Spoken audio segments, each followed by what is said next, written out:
falemos de infecções, hiperglicemias e como atuar. Daremos algumas ideias, coisas que certamente já terão ouvido nas consultas, que terão ouvido pelas vossas equipas médicas ou encontrado, inclusive, no grupo. Perante um estado clínico de doença, a nossa glicemia tende a aumentar. Não é obrigatório, mas tende a aumentar. Perante tal, devemos aumentar as medições capilares em intervalos mais curtos, de 1 a 2 horas. Caso tenhamos um monitor contínuo de glicemia ou flash, devemos fazê-lo constantemente. Terem atenção que o paracetamol interfere com os valores obtidos com alguns dos medidores contínuos de glicose, pelo que é essencial a medição capilar. Apenas com a medição capilar nós temos valores precisos, pelo que estes valores devem ser obtidos depois de lavar bem as mãos e devemos trocar a lanceta em cada medição. Mas também devemos medir os corpos cetónicos. Em doença, temos tendência a ter corpos cetónicos, a ter cetónias positivas, pelo que é importante aumentar a medição de corpos cetónicos, também aqui em intervalos de 1 a 2 horas.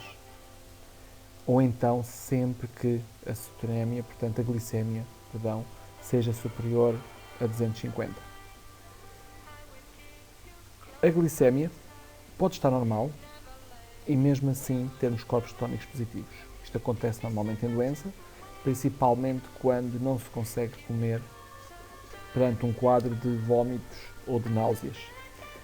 Perante um quadro destes, normalmente o ideal é recorrer a um serviço de urgência, pois para baixar a cetonemia teremos de dar insulina rápida. Ao não se conseguir comer, não se vai conseguir dar insulina rápida. Torna-se mais fácil dar insulina rápida quando a glicemia é alta e aí as correções podem ser feitas, mas devem ser acompanhadas normalmente passado meia hora por comida e mais insulina rápida. Certamente todo este processo, este método está feito e falado com as equipas médicas. Os valores normais de cetonemia são os inferiores a 0.6, o que é considerado negativo.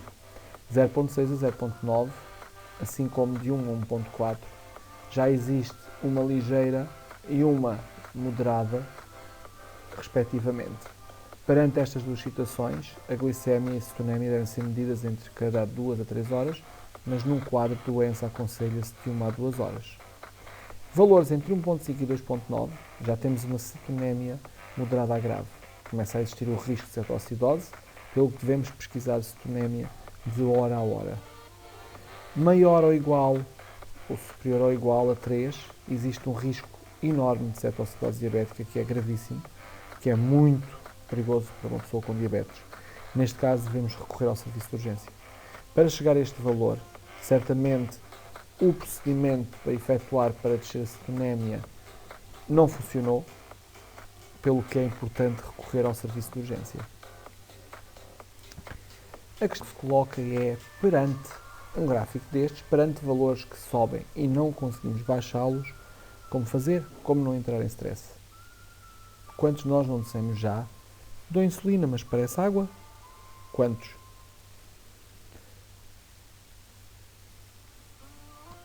Ora, porquê? Como referido anteriormente, a glicemia tende a ser difícil de controlar perante um estado de doença. As correções, ainda que feitas de acordo com o sensor, com o fator de sensibilidade, tendem a não surtir qualquer descida. Ou então, surtem descida, mas é algo muito curto, ou num espaço de tempo muito curto. Então o que fazer? Para quem tem bomba de insulina, pode-se dizer que é um pouco mais fácil. Normalmente, as equipas médicas explicam o que fazer, nomeadamente aumentar a dose de insulina basal, colocar doses basais temporárias, de modo a garantir a normalidade glicémica. Este valor é definido pela equipa médica. Normalmente é para aumentar, mas perante um quadro de vômitos e náuseas, como referido há pouco, em que a glicemia não sobe, pois não se consegue ingerir, poderá ser para baixar. Estes valores devem ser acordados juntamente com a equipa médica, de modo a ser o melhor possível de risco para o doente. Já com canetas, as coisas mudam um bocadinho. Também pode ser pela insulina basal, pela insulina lenta. Talvez não seja o mais adequado, pois quando o episódio de doença acaba, poderemos ter um problema de ter insulina lenta em excesso e ter a possibilidade e o risco de ter hipoglicémias, pelo que poderemos ter que passar algumas horas a comer de modo a subir. Neste caso, o ideal é fazê-lo as correções através da insulina rápida. Claro que estamos a falar de mais picadas, estamos a falar de um controle diferente, pelo que é importante as pessoas serem atentas aos valores, muito atentas aos valores, nomeadamente através dos medidores contínuos em que é possível ver as tendências de subida e tomar algumas decisões perante as tendências, mas confirmando sempre com o capilar. É importante referir que a insulina rápida tem uma duração de 4 a 6 horas, mas numa situação de doença, este valor tende a ser diminuído. Portanto, a duração é de 4 a 6 horas, mas o maior efeito da insulina, 3 a 3 horas e meia, daí em diante já se não nota uma descida tão elevada. Este efeito perde quando há uma situação de doença, não chega a ser 3 a 3 horas e meia, a insulina tende a perder o efeito e a glicémia que está a subir tende a ganhar, digamos assim. Os valores da glicémia tendem a aumentar, apesar de que ainda há insulina ativa. Nem todos reagimos da mesma forma, mas o normal é acontecer, pelo que devemos ter alguns cuidados.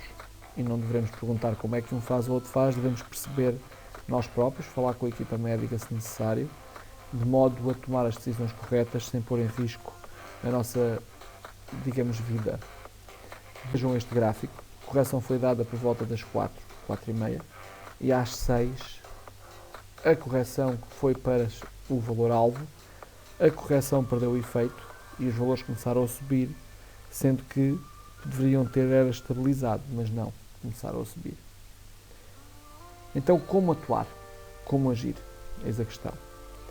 Fazendo uma análise cuidada dos gráficos, é possível sobrepor algumas correções. Portanto, é possível ver a partir do momento em que começa a subir, ter algum cuidado, esperar algum tempo para ver se efetivamente se trata de uma subida e perante uma subida que já está contínua, não há uma estabilidade, tomar alguma decisão de voltar a corrigir. Perceber que a insulina lenta, rápida, possivelmente a correção já perdeu o seu efeito e possivelmente teremos mais necessidade de insulina. Duas hipóteses, ou corrigimos mais vezes, mas tendem estas correções a não trazer para a zona-alvo, ou então está muito pouco, ou então teremos que perceber como funcionar e aumentar a quantidade de insulina a dar em cada correção. Não é fácil, cada caso é um caso, cada pessoa deve perceber a quantidade de insulina que precisa, de que modo é que deve atuar. Uns, se calhar, precisarão dar o dobro para que o valor fique no valor certo, outros poderão não precisar. E isto é o que é preciso ter cuidado. Portanto, cada caso é um caso, cada caso é único.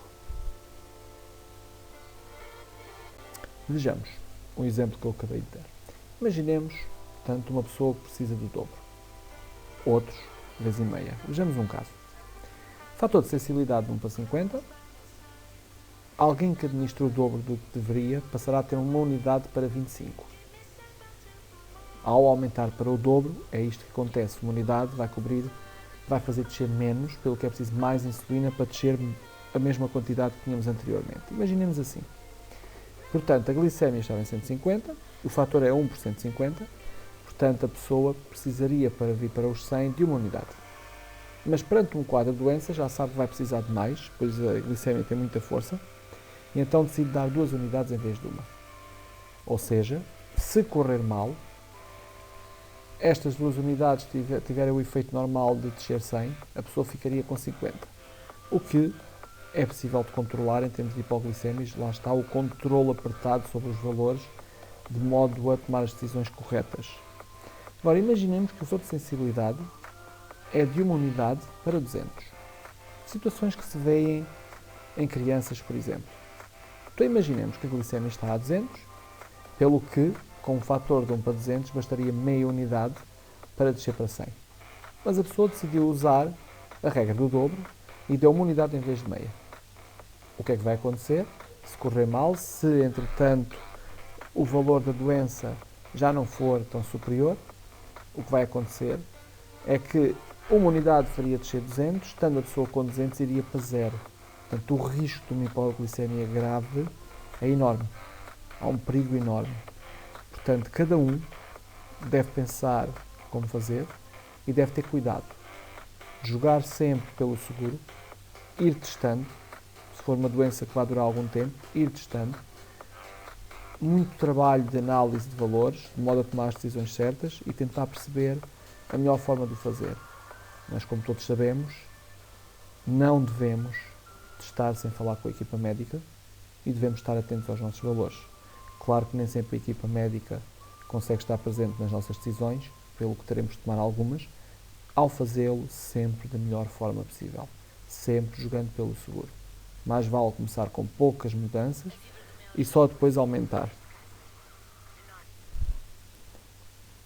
Obrigado a todos por isto, por este momento. Quaisquer dúvidas podem deixar nos comentários.